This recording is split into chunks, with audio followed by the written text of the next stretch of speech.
Hello everyone and welcome to the channel Ramble Sunglasses. So student, today in this video we are going to discuss Karnataka.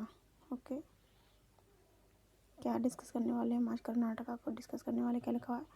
Karnataka Mughal Deccan का जो है एक सूबा था, यानी कि जो आपका दक्कन का पठार जो आपने देखा हुआ है, ये इसको प्रायद्वीपीय भारती बोलते हैं. ये साउथ का जो एरिया है, ये वाला जो पोर्शन आपको नज़र आ रहा है, ठीक है, जो क्या है दोनों तरफ किससे घिरा हुआ है? पानी से घिरा हुआ है, ठीक है. ये वाला जो पोर्शन है इसको हम बोलते हैं दक्कन का पठार. क्या बोलते हैं स्टूडेंट? दक्कन का पठार बोलते हैं. तो लिखा हुआ है यहाँ पे ये चीज़ बताइए, कर्नाटक जो है मुगल दक्कन का एक जो है क्या था, सूबा था. हैदराबाद राज्य के निज़ाम के अंतर्गत ही आता था. हैदराबाद राज्य के जो निज़ाम हुआ करते थे उनके अंतर्गत ही आया करता था. क्या? कर्नाटक के नायब जो सूबेदार थे, क्या थे? नायब सूबेदार को कर्नाटक का क्या कहा जाता था? नवाब. यानी जो इंसान कर्नाटक का नायब सूबेदार बनना गया है तो वो कर्नाटक का क्या कहलाएगा? नवाब भी कहलाएगा, ठीक है. आगे क्या लिखा हुआ है? जब दिल्ली से जब स्वतंत्र होकर सादत खान ने, किसने स्टूडेंट? सादत खान ने जो है अरकाट, क्या है? अरकाट को जो अपना है क्या बनाया? कैपिटल बनाया, ठीक है. आगे क्या लिखा हुआ? सादत खान बाद उत्तराधिकारी के संघर्ष को लेकर कर्नाटक की स्थिति जो है कैसे बिगड़ गई. मतलब सादत खान की जब डेथ हो गई उसके बाद में क्या हुआ कि वो कह रहा है कि मैं बनूंगा कर्नाटक का जो उत्तराधिकारी हूँ. इस तरीके से आपस में क्या विवाद हुआ जिसको लेकर के स्थिति बिगड़ती चली गई. फलस्वरूप कर्नाटक के उत्तराधिकारी का पर्सन जो है अंग्रेज और फ्रांसीसियों के क्या हुआ, मध्य चला गया. और जो राजनीतिक हस्तक्षेप करने का जो है अंग्रेज़ों को जो मौका मिल गया. जिस तरीके से आपने देखा होगा कि एक बिल्ली होती है और वो एक बंदर रोटी ले जाता है, वो कहता है मेरी रोटी, वो कहता है वो मेरी रोटी. तो बिल्ली कहती चलो मैं आपको दोनों को क्या करवाऊँगी, इंसाफ करूँगी, और तराजू में रखती है रोटी को और दोनों साइड से खाती जाती है. इस तरीके से दोनों साइड से खाने के बाद में वो क्या करती है कि पूरी रोटी को फिनिश कर जाती है और बंदर दोनों मुँह तक चले जाते हैं. तो फूड उनमें पड़ी हुई है, किस में? कर्नाटक के अंदर. तो कर्नाटक के अंदर फूड का पूरा फ़ायदा उठाते हैं कौन? अंग्रेज और फ्रांसीसी लोग. और क्या करते हैं वो पॉलिटिकल जो एंट्री जो होती है उसको उनको जो है मौका मिल जाता है. किसको? हाँ, अंग्रेज और फ्रांसीसी वो इसी जुगाड़ में लगे हुए थे कि कब उनके बीच विवाद हो. और आपने कोई एग्जांपल दे सकते हैं घर के भी, कि जिस घर में विवाद हो और अगर हम किसी से बताएं भाई ऐसी बात वैसी भी, तो सामने वाला बंदा सहानुभूति दिखाने के लिए आ जाएगा कि हाँ भी तुम हमारा विवाद हम सुलझवा देंगे.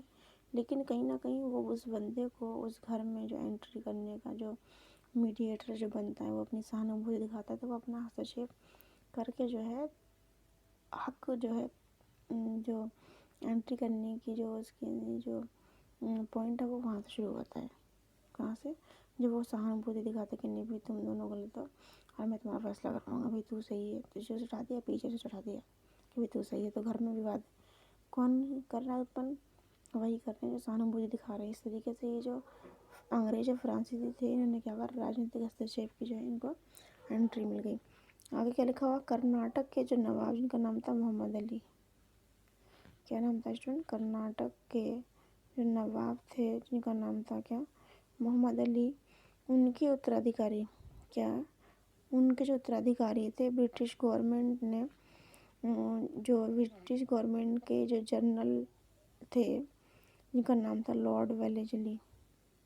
क्या नाम था? लॉर्ड वेलेस्ली ने क्या किया, इन लोगों को अपने रास्ते से हटाने के लिए षड्यंत्रात्मक पत्राचार का आरोप लगाकर राजगद्दी क्या की, छीन ली. किससे? मोहम्मद अली से. मोहम्मद अली और उनके जो उत्तराधिकारी थे उनसे जो है ब्रिटिश गवर्नमेंट ने षड्यंत्रात्मक पत्राचार का आरोप लगा कर यहाँ राजगद्दी छीन ली. एक बार दोबारा से देखेंगे हमने क्या पढ़ा, किसके बारे में पढ़ा? कर्नाटक के बारे में. तो कर्नाटक जो है मुगल दक्कन का जो है क्या है, उस टाइम पर सूबा हुआ करता था. कर्नाटक मुगल दक्कन का एक सूबा हुआ करता था. हैदराबाद राज्य के निज़ाम क्या थे? जो हैदराबाद राज्य के निज़ाम के अंदर ही आया करता था। मुगल दक्कन का एक सूबा। कर्नाटक के जो नायब सूबेदार हुआ करते थे उनको कर्नाटक का नवाब भी कहा जाता था। दिल्ली की सरकार से स्वतंत्र होकर सादत खान ने अर्काट को जो अपनी क्या बनाया, कैपिटल बनाया। सादत खान के बाद उत्तराधिकारी के संघर्ष को लेकर कर्नाटक की स्थिति जो है बिगड़ती गई।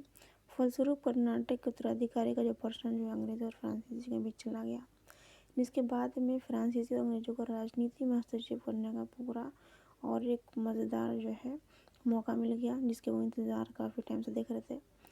क्या हुआ फिर, अंत में कर्नाटक के नवाब जी का नाम था मोहम्मद अली। क्या नाम था? मोहम्मद अली।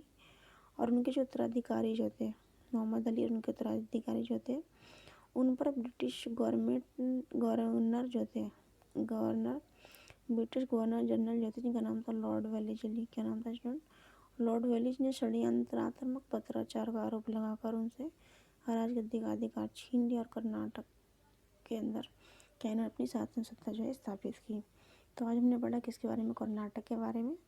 तो कर्नाटक के बाद में हम पढ़ेंगे किसके बारे में? बंगाल का, जैसा कि आपको दिखाई दे रहा है नीचे स्क्रीन पर। बंगाल जो कि एग्ज़ाम पॉइंट ऑफ व्यू से बहुत ज़्यादा इम्पोर्टेंट रहने वाला है। ठीक है, यहाँ पर इम्पोर्टेंट जो चीज़ है, लॉर्ड वेलेस्ली ने जो किससे कर्नाटक के कौन से नवाब से जो है षड्यंत्रात्मक पत्राचार का आरोप लगाकर जगदीश छीनी थी? तो मोहम्मद अली। तो ये इंपॉर्टेंट क्वेश्चन है इसमें ज़्यादातर। लॉर्ड वेलेस्ली, इन दोनों के बीच में कैसे आरोप लगा करके लॉर्ड वेलेस्ली ने वो छीनी थी शासन सत्ता कर्नाटक की, इम्पोर्टेंट है। बाकी इसमें इतना कुछ खास नहीं है। सबसे ज़्यादा इम्पोर्टेंट क्या है? बे ऑफ बंगाल। बंगाल इसके अंदर सबसे ज़्यादा इम्पोर्टेंट, जिसको हम समझेंगे बंगाल को। तो ये शॉर्ट वीडियो बंगाल को हम समझते हैं। नेक्स्ट वीडियो में, तब तक के take care, bye. God bless you all, take care.